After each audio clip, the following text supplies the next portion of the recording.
Have you ever asked the question, where did our calendar come from? Now, this might seem like an absolutely stupid question. What do you mean, where did our calendar come from? I mean, obviously, we just stare at the sun and then we calculate the days. It's that simple, right? Our ancestors, who were cave monkeys, did it. Right? Okay, so that is the usual perspective that everybody comes from. And that perspective is ridiculous. And it's also unscientific, right? We can't take anything for granted in our lives. And one of the things that we definitely take for granted is stuff like basic stuff, like the calendar. Like, when was the last time you ever really paid attention to our calendar and really got into like how it worked, why it works the way it is, how these people calculated it back in the day, how the different cultures managed to calculate a calendar period? I mean, how did they do it? And what drove them to do it, right? At what point did the human decide that it cared about the days and the time? Now, that also might sound like a stupid question as well, right? It seems obvious why humans would care about the time, but the reality is, in our ancestors' ancient histories, they know of a time to where the concept of time was irrelevant. Right? There was a period of time at some point that all ancient cultures talk about, a period of time that was considered the golden age. This was an age of plenty, where everything was basically peaceful and great, and the concept of time was ridiculous. There was no need for it. Now, one of the reasons why there was no concept or reason for time was because the objects that we use, like right now for measuring time, simply weren't there. Now, that might sound a little crazy, and it's not the focus of this talk, but it is interesting to note, before we go on with calendar reform and all of this stuff, that there was indeed a period of time to where our intellectual ancestors, these people who were not dumb, they did not need to worry about time or the calculations of time, and one of the reasons for that was that they did not have access to a sun or a moon rotation, or orbits as we know them today, or any orbits at all, right? Now, that is a completely different topic of discussion, and we're not going to get into that here. That's a different show series in and of itself. But what I want to cover here is a more recent calendar reform that essentially gave us the calendar that we use today. Now, don't forget, the calendar that we use today is relatively new. It's only a couple of thousand years old, right? And this is provable. This is not pseudoscience or crazy history garbage. This is legitimate science and legitimate history. The only difference between what I'm going to say here and what the mainstream regurgitates, for example, is that I'm just going to follow the evidence that we have. I am not going to presuppose things about cosmology, and I'm not going to presuppose things about our ancient ancestors. I am just going to follow what they tell us. Now, the book that we're going through right now to sort of set the stage for these kind of calendric changes are Worlds in Collision by Immanuel Velikovsky. Now, we're just going to keep using him as the foundation of the research that is going on within this arena, because he lays it out quite nicely, and he gives a plethora of different kinds of evidence from multiple civilizations that back up the claim that our calendar is indeed only a few thousand years ago. And I mean our calendar now. I don't mean other calendars that existed. There were other calendars before all of this, but they were different. Our calendar right now has only existed for a couple of thousand years. So let's get into what this guy's talking about, and then we'll add some other stuff and the newer sciences as we go through it, and we'll create a picture that proves that our calendar that we have today is not the same thing that our ancestors used back in the day. If for whatever reason this is the first video that you've seen in this series, I mean, go watch the other ones, but basically the reason why the calendars were different back in the day is because Earth and our ancient ancestors went through all kinds of crazy catastrophes. I mean, the planet Earth just went through hell in a handbasket multiple times, and so did all the other planets in the solar system. So if you're wondering, how the hell do we have different calendars anyways? I mean, how would you even come to that conclusion? What would make a calendar calendar different. You literally have to have a different cosmology than what we have today. And sure enough, that's exactly what we find in the past. We find all of our ancient ancestors constantly talking about planets doing things, right? We have planets moving all over the place. Our ancestors not only describe the planetary movements that do not mirror today's movements, by the way, not even close. Not only do they describe these weird orbits, but they also describe how close they get to Earth and how they interact with Earth and each other as they get close to one another off and on, as the whole solar system is trying to settle itself into what we know today.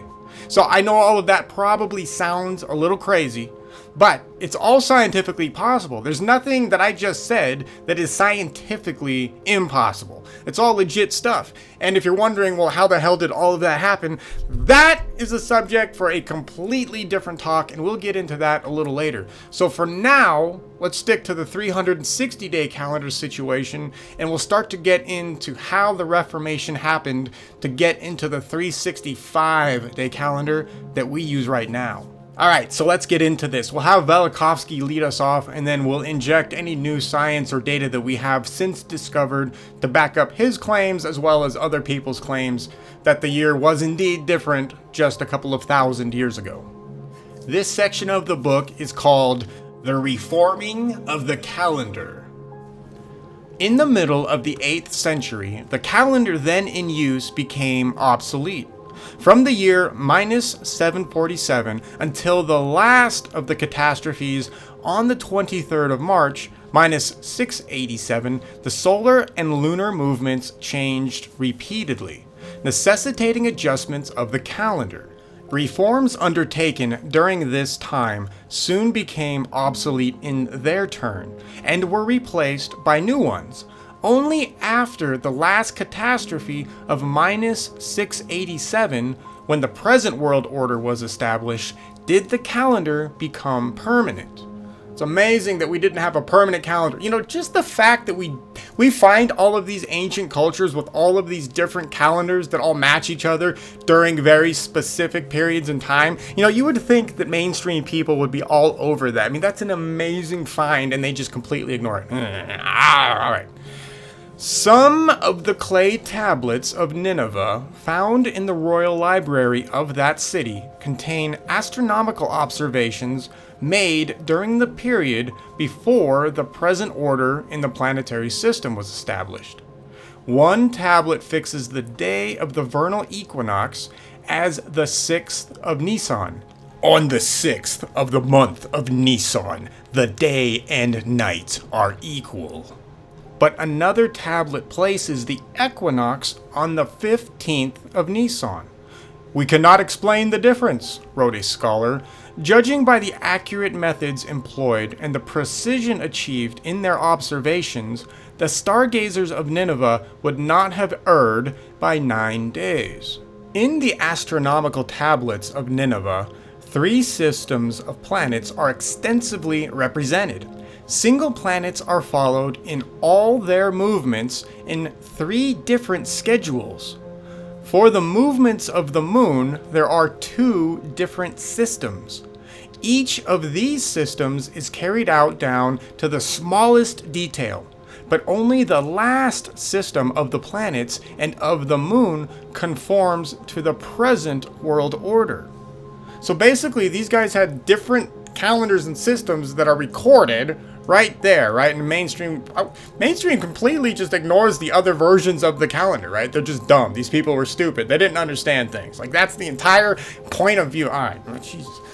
According to tablet number 93, the perihelion, or the point of the Earth's orbit that is nearest the Sun, is defined as the 20th degree of the sign of the zodiac called the Archer. At the aphelion, when the Earth is farthest from the Sun is said to be at the 12th degree of Gemini.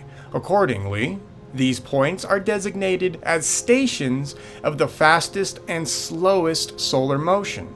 But the real position of the apsidus decidedly contradicts these statements. Another tablet, number 272, 70 years younger than the first, gives very different data for the perihelion and aphelion, and scholars wonder at this. All the numerous data on solar movements in one of the systems led to one and the same conclusion. The celestial and equinoctial points of the ecliptic lay 6 degrees too far to the east. The distances traveled by the moon on the Chaldean ecliptic from one new moon to the next are, according to tablet number 272, on the average 3 degrees 14 minutes too great. This means that during a lunar month, the moon moved a greater distance in relation to the fixed stars than present observation shows. So the 6 degrees that he just mentioned, that's going to be really important because at some point in time, when the calendar does indeed change to 365 days, the Earth's inclination is also changed as well. I mean, we still have our 23.5 degree, tilt and everything, but the latitudes shift permanently during this time. So that's the reason why you get that's the reason why we see places like Egypt, which had to have been, and we know, was like, a raging jungle and all this, it was a cool place to live. You could survive there, but now it's all just sand and desert. It was not sand and desert back in the day when people were building pyramids and doing all that other cool stuff, right? It was a livable place. The reason why places like Egypt, etc., are no longer hospitable to that degree is because the Earth's inclination, the Earth's latitudes shifted permanently during this period of time. I get a lot of the degrees and the latitudes and all of that stuff that will be discussed can kind of get lost on people, and that's fine. I completely understand. It's a bunch of numbers and everything, but this matters. It matters because it literally affected the way that the Earth would end up being how we see it today, right? I mean, the Earth is why it is today because of these shifts. So it affected not only the calendar, but it affected Earth physically. See, that's just more proof, by the way, that the calendar shift situation is real. Because if you expect to find the Earth being cosmologically changed somehow, I mean, the Earth would have to go through some major environmental changes for this to be real. And sure enough, that's exactly what we see, right? I mean, so for example, I'll go back to Egypt, the Sahara Desert situation, that whole desert situation in general, that desert we now know is not old at all. It's only a few thousand years old now. That's what the science says. Now, it's funny, if you go right now and you go Google this really quick or whatever, you're going to find all kinds of various ideas of where all the sand came from the mainstream. But it's interesting, the mainstream not only will tell you that it's like 1 million years old or whatever, but it will also tell you that it's only a few thousand. And this is the mainstream perspective. That's not even, that's not some schizo babble stuff. That's a mainstream perspective because that's what the evidence shows.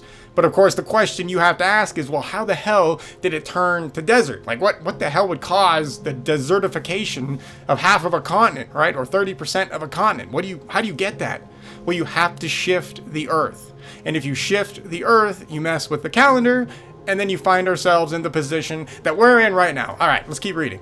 In tablet number 32, the movement of the sun along the zodiac is precisely calculated in degrees, and the station of the sun at the beginning of each lunar month is determined exactly. But it is a perplexing presentation of the ununiform movement of the sun. The question is insistent.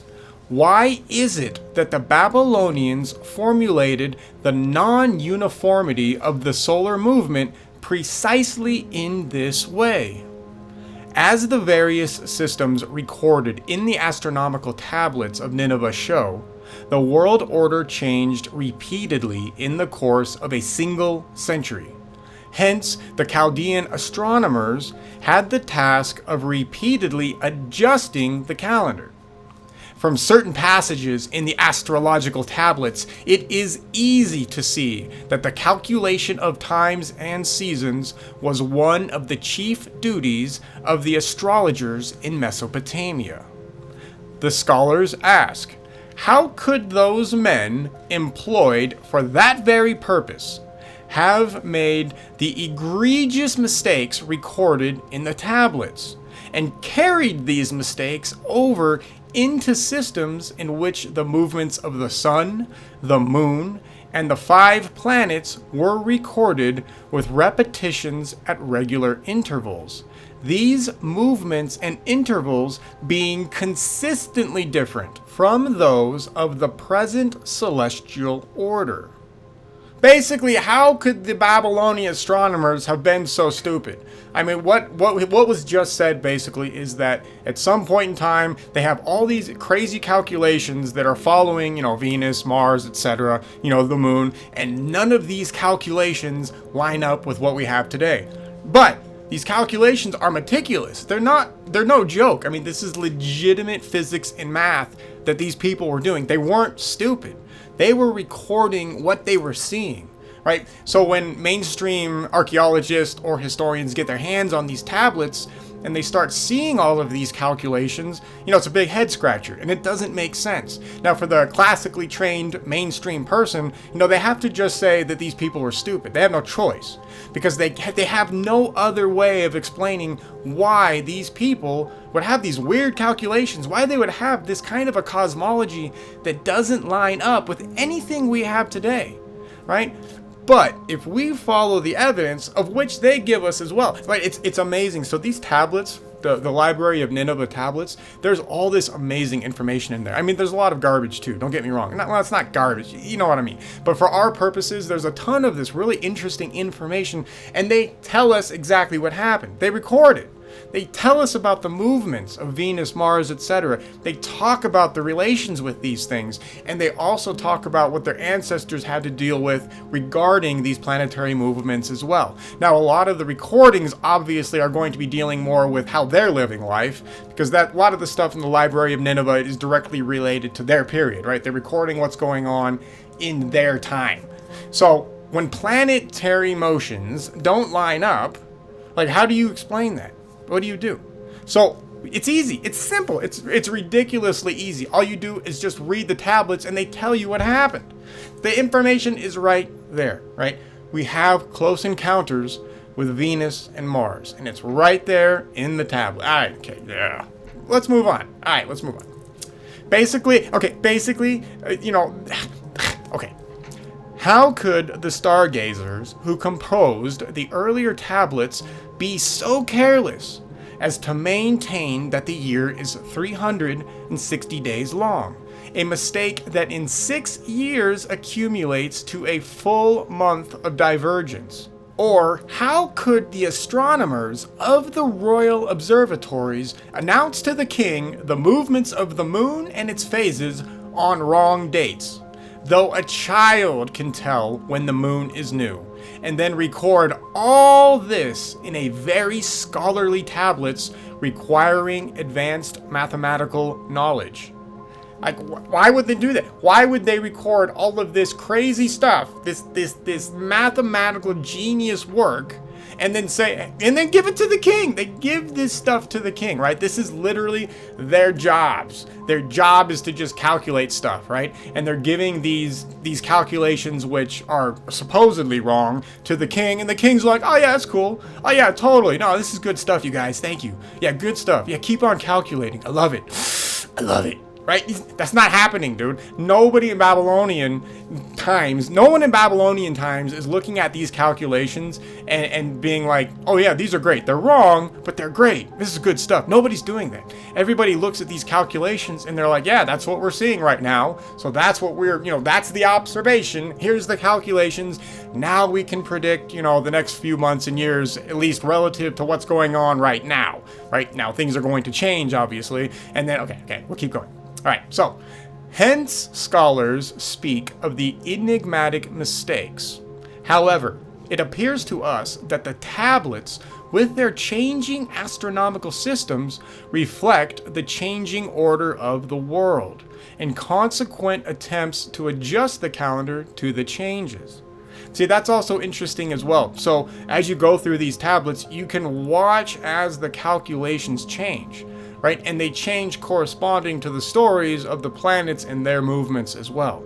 right? And of course, Earth is being affected by all of this. So that's why the calculations are changing as well. Our relative position, in the equatorial plane relative to the zodiacs, etc. Everything is changing as Earth and everybody's moving around, right? So they're calculating all this. That also, the fact that the Babylonians could calculate any of this, that's crazy right there. Like that really shows you the level that these people were working at. The fact that they're doing hardcore calculations for cosmological changes. I mean, you cannot look at these people and think they're just mud hut dwelling, dumb. You can't think they're stupid. You can't do it. You cannot do that. You have got to give these people credit. Right, that's for the mainstream. I know the alt researchers give them some credit, and that's good. But they deserve a lot of credit. Like, these people knew what they were talking about, right? Their stories are not BS. I guess that's what I'm trying to say, is that all of these mythologies that we're taught are mythologies, they're not mythologies. These people were recording exactly what was happening. So it's important to pay attention. Okay. When the cataclysm of the 23rd of March, minus 687, brought about another disturbance in the length of the year and the month, the new standards remained uncertain until they could be calculated anew in a series of investigations. From the time of that catastrophe until about the year minus 669 or 667, no New Year festivals were observed in Babylon. 8 years under the Sennacherib, 12 years under Esarhaddon. For 20 years, the New Year's festival was omitted, says an ancient chronicle on a clay tablet. According to cuneiform inscriptions, in the days of Sargon II, a new world age began, and in the days of his son Sennacherib, another world age. In the days of Ashurbanipal, son of Esarhaddon, son of Sennacherib, the planetary movements, the precision of the equinoxes, and the periodic returns of the eclipses were recalculated, and these new tablets, together with the older ones or copies of the older ones, were stored in the palace library at Nineveh.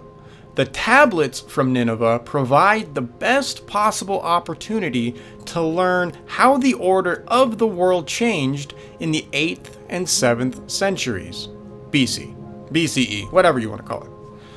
Repeated changes in the course of the sun across the firmament led the astronomers of Babylonia to distinguish 3 paths of the sun: the Anu path, the Enlil path, and the Ea path. These 3 paths created much difficulty for the writers on Babylonian astronomy, and many explanations were offered and as many rejected. The Anu, Enlil, and Ea paths of the planets across the sky appear to denote the successive ecliptics in various world ages. Like the sun, the planets in different times moved along the Anu, Enlil, and Ea paths. In the Talmud, a number of scattered passages deal with a calendric change made by Hezekiah. The Talmud was written about 1,000 years after Hezekiah, and not at all details of the reform are preserved. It states that Hezekiah doubled the month of Nisan. In later times, in order to adjust the lunar year to the solar year, an intercalary month was added every few years by doubling the last month of the year Adar. This system of an intercalary Adar is preserved in the Hebrew calendar to this day. God, I hate that word. Intercalary, whatever. The rabbis wondered why Hezekiah added another Nisan, the first month. The story is told in the scriptures that Hezekiah, instead of celebrating Passover in the first month, put off the feast to the second month. The Talmud explains that it was not the second month, but an additional Nisan. So basically, they're not saying it's like, February. They're saying it's like another January before a February, basically. It must be noted that in Judea, in the days of Hezekiah, the months were not called by Babylonian names, and therefore the situation should be stated as follows. Hezekiah after the death of Ahaz, and before the second invasion of Sennacherib, added a month and postponed the feast of Passover. According to the Talmud, this was done to make the lunar year correspond more closely to the solar year. As we shall see, there appears to be some similarity between this action and that by Numa at about the same time. What permanent changes Hezekiah introduced to the calendar is not stated, but it is apparent that at the time calendar reckoning became a complicated matter, as Moses in his day could not understand how to compute the calendar until God showed him the movements of the moon plainly. So in the days of Hezekiah, the determination of the month and the year became a matter not of calculation, but of direct observation, and could not be performed much in advance. Isaiah called the astrologers the monthly prognosticators. Alright, so we'll end this section here. It keeps going, but we'll save that for another show. But basically, one of the points to take away from this, especially here at the end, is that you can already see that this is not the first time that the calendar has changed. It's also not even the first time the calendar has changed, like, majorly. So he mentioned Moses there for a second, and I know for all of you Bible haters out there, I don't believe in God. I don't take that side either. But the stories are still there, and there's still historical value in there. Anyway, and don't forget, the story of Moses is shared by all kinds of other cultures that knew it before contact with Europeans or people from the Middle East. So don't forget that. So that's a legitimate situation. Anyway, so the story of Moses he mentions there for a second is that during Moses' time, this would have been the Venus event time period, when Venus was a comet and Earth got enveloped and messed with and everything from all of that. There's a point back in that time period where Moses couldn't see anything either. They had no way of telling the time because everything was just a dark fog for a while because of all the events. Same situation here, what's going on with the Mars event. And I guess I should have said something. I think I've been saying it. Anyways, this period in time that's being messed with, this 8th century, this 6th, 7th, 8th century time period, this is a time when Earth and Mars are having issues with each other, basically. Where Mars, and Venus is there actually in the background as well. Venus and Mars are actually having more problems with each other than Earth, but Earth is still having its own issues when all of these planets are being entangled once more. And this is where the calendar change comes from. So if you're looking for some sort of force that would lend itself to changing the latitudes of the planet, for example, or changing the orbit of the Earth, because both happen during this period of time, you need some sort of external event. You need something providing the energy to make the change. Well, what's going on right now at this point in time is that Mars and Venus are having a close encounter with each other, but they're close enough to Earth to where our ancestors can watch these planets basically duke it out with lightning bolts and stuff, right? There's all kinds of crazy stuff going on up there. Like, this is where the Trojan stories come from, when they're talking about Ares in the sky and Pallas Athene and fighting each other, and Jupiter, Zeus does some stuff. It's a story. It's not just a story. The reality is Troy is recounting another part of history that what they saw in the sky at the time. So as we're looking for an external source that would have caused the problems that would have created a situation to where the calendar shifts, we have them. And we have cultures all over the world recording it. Like I just said, there's the Troy situation. Troy, the Iliad and the Odyssey are their own subject in and of themselves. It may not have actually taken place in the, Greco-Roman area type of situation. Or not Greco, the Greek times. It may not have had anything to do with that. It may have actually taken place up more north, up in the European areas. Alright, anyway, different subject there as well. But the point is that when we look back in history, during this time period where the calendar shifts, we once again find cultures all over the world recording these events happening in the sky, and ourselves, humans down here on Earth, being affected physically by these events that we see in the sky at the time. Another takeaway from all of this is that, as we just read here, we find multiple calendar changes happening just within a century span. This does not take tens of thousands or even thousands of years, right? This is only a few decades to where people's lives are being shifted calendrically anyways. That's pretty intense, but that's exactly what we would expect if there was some pretty crazy astronomical events going on around Earth. So remaining a skeptic is great. You know, you have to keep your skepticism, but as we start to present and see the evidence for what it is, you have got to let go of some of your skepticism and start incorporating critical thinking skills and the scientific method. So the claim is that we had a 360-day calendar, only 2,000 years ago. If we had that, then we have got to have all kinds of evidence that would support that that was the truth. And sure enough, as we've seen so far in this series, we have that proof in spades. So as up to this point, even if you're still skeptical, that's fine, but you have to admit there's something going on here. Now, we're just going to continue to keep going, and we're just going to build this case up. We've only just begun. I mean, there's so much stuff going on in this period of time in history. It's insane. It's out of your mind. It's crazy. There's just so much evidence to go over. It's just crazy. So we'll keep going in the next show. We'll keep providing more evidence to build up the case that proves that the calendar was indeed different back in the day, and we can also prove the situations that Earth found itself in that messed everything up.